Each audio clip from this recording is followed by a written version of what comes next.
Assalamualaikum warahmatullahi wabarakatuh. Alhamdulillahirabbil alamin.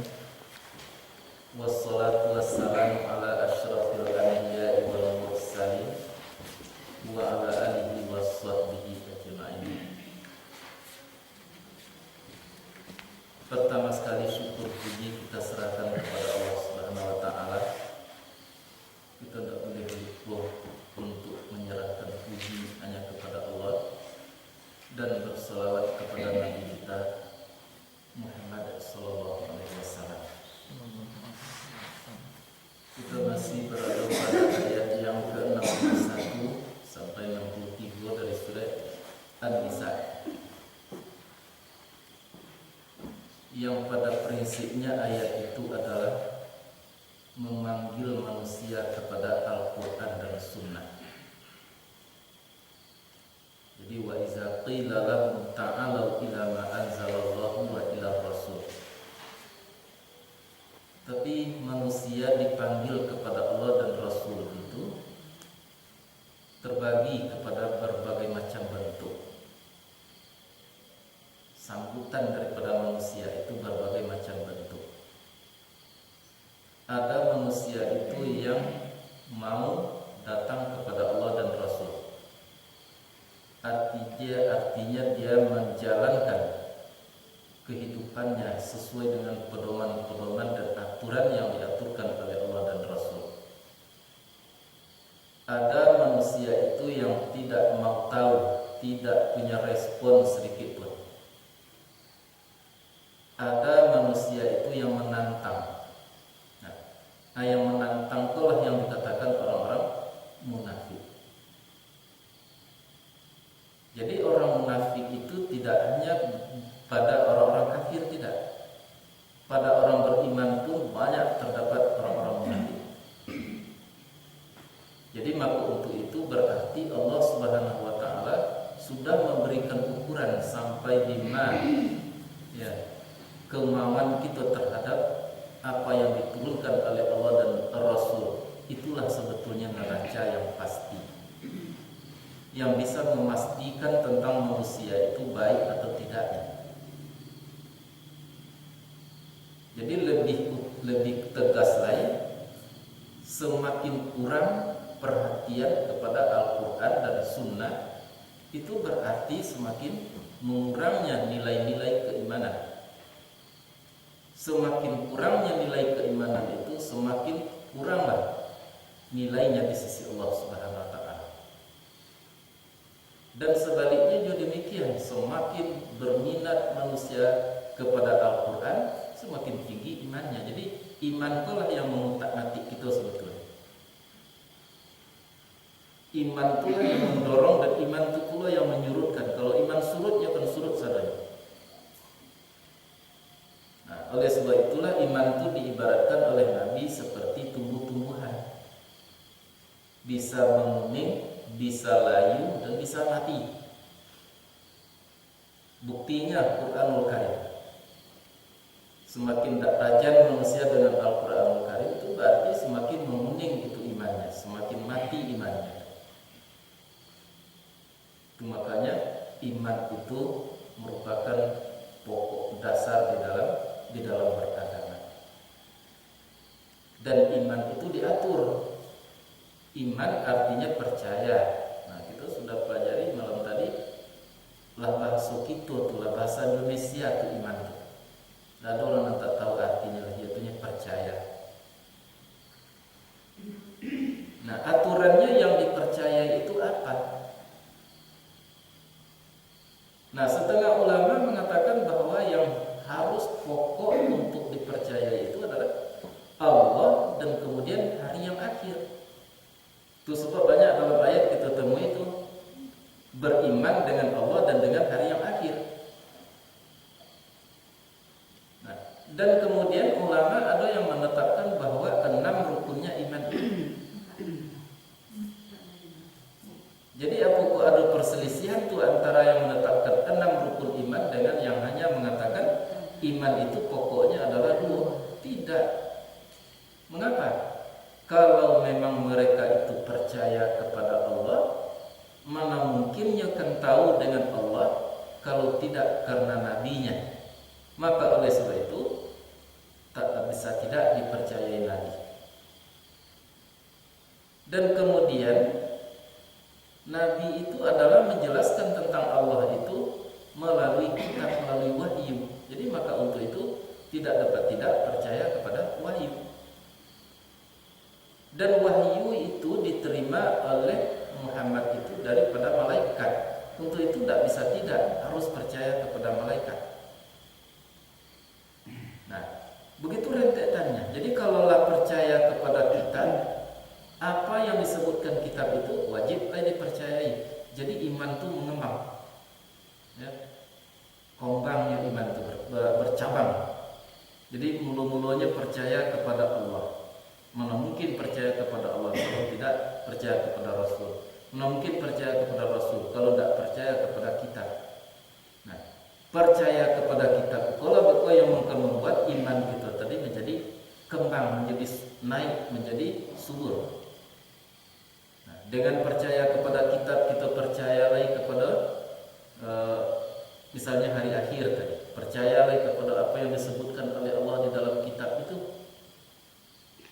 Jadi berulang kita sampaikan bahwa kitab Allah yang menentukan sebetulnya. Tidak akan baik iman kita kepada segala sesuatunya kalau tidak melalui kitab Allah, tidak melalui wahyu Allah Subhanahu wa taala. Nah, orang-orang munafik itu selalu itu mengklasifikasikan apa yang ada di dalam kitab itu.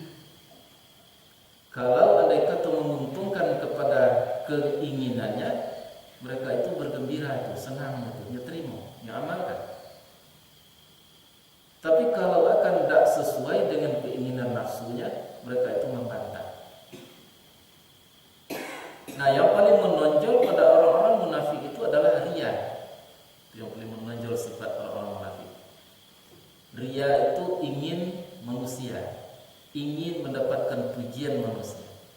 Nah, dengan keinginannya mendapatkan pujian manusia itu, mereka ingin kepada dunia supaya dipuji oleh manusia, ingin jabatan, ingin pangkat. Sebab tujuannya tadi adalah penilaian manusia, pujian manusia. Begitulah orang-orang yang terseret kepada kemunafikan. Nah, sehingga hidupnya orang-orang munafik itu kata Allah adalah muzabzabina. Muzabzabin artinya hidup antara itu dan ini, hidup antara kafir dan Islam, iman. Kalau yang akan menguntungkan kepadanya agama, ya pegang agamanya, kalau lakukan agama. Tapi kalau akan merugikan, ya tinggalkan. Kalau akan menguntungkan kekafiran, kesalahan, ya lakukan kesalahan. Begitu manusia-manusia yang munafik tadi hidupnya di permukaan ini. Jadi jalih Allah Subhanahu wa taala memberikan ukuran-ukuran tertentu. Kalaulah sudah kita pelajari seperti itu, maka kita akan tahu diri di mana. Apakah kita bisa melepaskan diri daripada kemunafikan itu? Ya, kalau tidak tahu saja itu sudah beruntung itu. Yang celaka itu tidak tahu, sehingga dia tidak tahu bahwasanya sakit ibarat orang sakit, sehingga dia tidak berubah. Itulah yang dikatakan orang-orang munafik.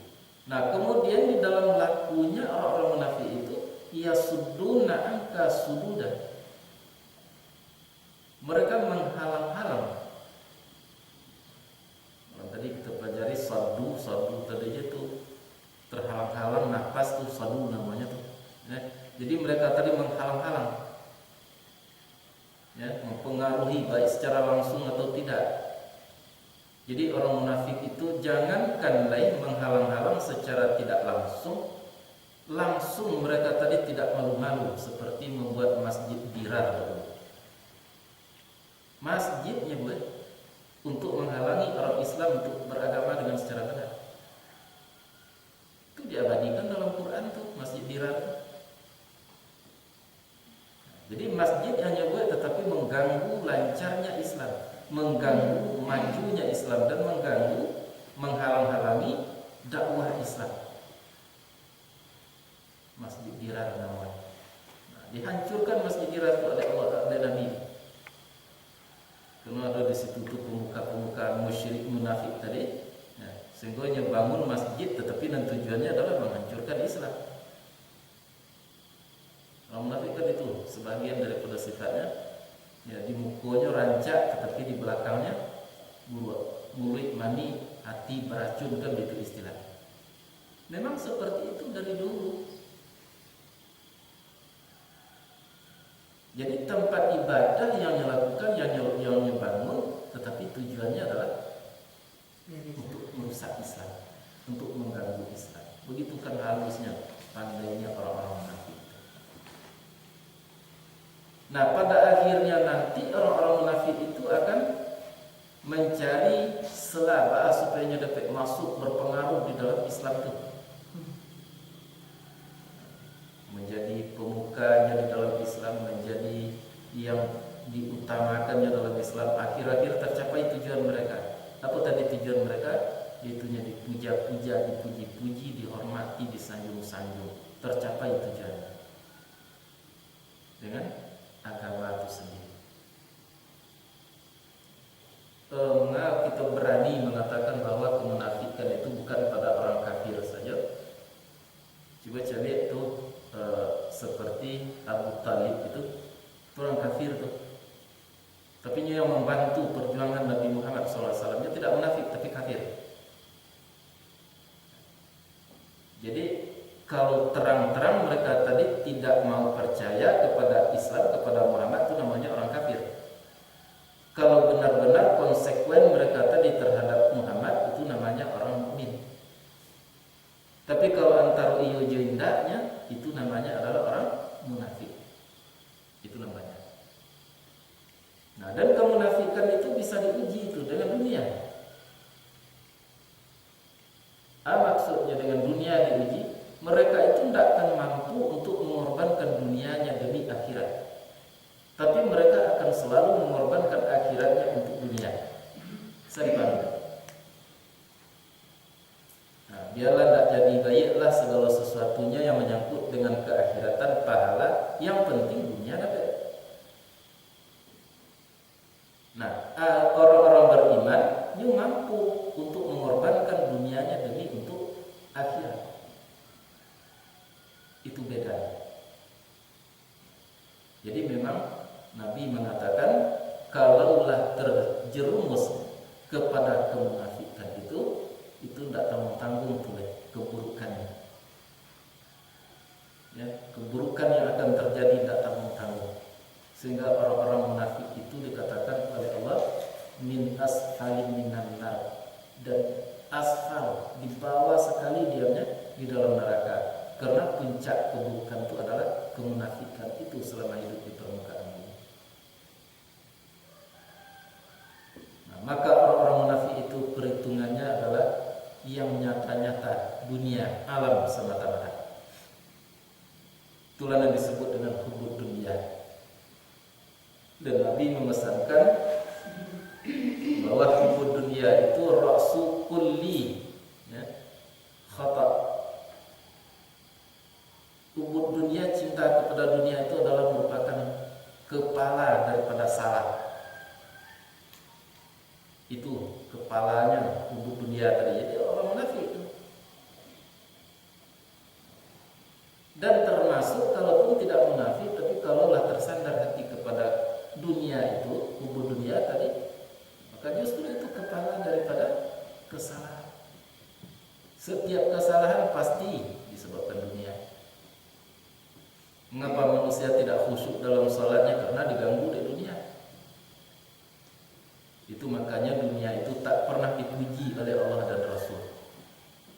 Tetapi dunia itu tidak harus dibuang begitu saja. Manfaatkan dunia itu dengan sebaik-baiknya. Itulah fungsi dunia. Yang sampai dibuang dunia, tak perlu dunia, itu salah kaji. Yang dibutuhkan, yang dianjurkan adalah pandailah menghadapi dunia, pandai mencari dunia, pandai memanfaatkan dunia. Kalau tidak, dari situlah sumber kesalahan. Seluruh kesalahan nanti di yaumil mahsyar itu berawal daripada masalah dunia tidak bisa kita hadapi dengan baik. Dia ada betul pendapat dunia harus disingkirkan jauh-jauh, itu tidak mungkin itu. Kecuali kalau tersingkir, itu beda tuh. Kalau disingkirkan itu berarti kita menyengaja untuk menyingkirkan. Tapi kalau tersingkir, memang ada manusia orang-orang tertentu tidak merasa butuh lagi pada segala sesuatu, seperti wali-wali Allah Subhanahu Wa Taala yang hidup dalam keadaan kasyaf, terbuka tirai, terbuka hijab antara dia dengan Allah Subhanahu Wa Taala. Nah, teringat saja Allah seolah-olah mereka itu tidak perlu minum makan. Mengapa? Karena saking cinta dan rindunya kepada Allah Subhanahu Wa Taala. Hilang rasa dahaga, hilang rasa haus, hilang rasa lapar dikarenakan mengingat Allah Subhanahu Wa Taala. Itu tidak jarang terjadi itu. Tapi bukannya tinggalkan dunia, tapi tinggal dunia dikarenakan dia asik dengan Tuhannya Allah Subhanahu Wa Taala. Itu saja. Kalau asik dengan teman, asik dengan yang kita senangi, misalnya yang kita cintai, itu bisa lupa makan, bisa hilang lita. Apalagi dengan Allah Subhanahu Wa Taala. Jadi ditinggalkan dunia itu tidak boleh. Tapi kalau nanti kita sudah naik, andai kata seorang itu dinaikkan kepada makam yang dicintai oleh Allah Subhanahu Wa Taala, sehingga mencintai Allah Subhanahu Wa Taala, rasa cinta kepada Allah itulah nanti yang akan membuatnya menjadi sepele, merasakan dunia itu menjadi sepele terasa. Dia tidak bisa dipasokkan. Sehingga Nabi itu bijaksana. Kata Nabi apa? Fa'amal dunyaka ka'annaka ta'ishu abadan. Carilah dunia itu, lakukanlah dunia itu seolah-olah kamu akan hidup selama-lamanya. Tapi ingat, kejar akhirat. Ka'annaka tamutu waddan. Waddan itu arti besok, seolah-olah kamu akan mati besok hari. Bayangkan. Begitu kita berebut mencari sungguh-sungguh kepada dunia, teringat bahwa kita akan mati besok hari. Begitu seharusnya kita dengan dunia itu. Nah, kalau Allah di dalam ayat itu wabtaghi fima ataka wal akhirah wa la tansa nasibaka minad dunya. Al-Qasas 77. Cari olehmu akhirat itu dengan apa yang telah dikaruniakan Allah kepada kamu. Dan jangan kamu lupakan nasibmu di dunia. Jadi selama kamu di dunia, manfaatkan, pakai, nikmati dunia tadi, alam tadi. Tapi jangan lupakan nasibmu di akhirat. Jadi apapun yang telah dikaruniakan Allah kepada kamu, cari akhirat dengan itu. Kamu diberi mata, diberi telinga, diberi kaki, diberi pikiran, diberi harta, cari akhirat itu dengan itu. Artinya apapun yang telah diberikan Allah kepada kita harus mendatangkan pahala. Nah, juga seperti yang tadi, berarti Allah memberikan sesuatu termometer kepada kita. Sudah berapakah banyaknya karunia Allah Subhanahu Wa Taala yang kita manfaatkan untuk mencari nilai-nilai akhirat? Pertanyaan itu masing-masing kita harus dapat merenungkan itu. Seperti disampaikan malam tadi, sekian kita lamanya hidup di muka bumi, itu umur panjang tuh. Kalau umur panjang itu lebih kurang berarti 30.000 jam, kan itu. Berapa yang terisi ya, dengan yang telah diberikan Allah Subhanahu Wa Taala untuk mencari nilai-nilai di akhirat tadi. Itu kadang-kadangnya tidak diperhitungkan lagi di dalam agama. Agama itu semakin menipis, artinya tidak peduli itu lagi. Perhitungan-perhitungan kerohanian, kejiwaan itu tidak peduli. Yang peduli apa? Yang peduli yang lahir-lahir saja. Nah, dihafal ayat, tahu arti, sampai di situ cuma. Tapi kalau lagi surah, lagi tanya apa yang dimaksud dengan munafik itu, ya paling-paling mereka itu menurut sianu, itu menurut sianu, itu menurut kita yang perlu kita yang tanya nanti di masyarakat. Kita yang akan bertanggung jawab. Nah, jadi orang-orang munafik itu karena kemunafikannya mereka tidak senang kepada agama dan kepada orang menjalankan agama. Kalau perlu masjidnya buat untuk menghalang-halangi agama. Ya suduna angka sududa. menghalang-halang mereka dari engkau, akan sempurna menghalang. Sudah tadi sempurna menghalang, menghabiskan seluruh kemampuan dengan apapun caranya mereka tadi mereka menghalang. Nah, tapi ingat, ya Allah tidak tinggal diam. Fa kaifa iza asabathum musibah. Pada suatu saat bagaimana agaknya kira-kira kamu pikirkan kalau ditimpa mereka oleh musibah dikarenakan kemunafikan mereka itu, qaddamat aydihim itu. Mereka akan datang kepada kamu. Nah, bahkan mereka akan bersumpah dengan Allah. Mereka akan membuat pernyataan, in aradana illa ihsanan wa taufiqan. Tidak ada yang kami inginkan kecuali kebaikan dan kesepakatan. Seiyo setidur, setiap ayam sedanciang berbasi, itu yang kami cari.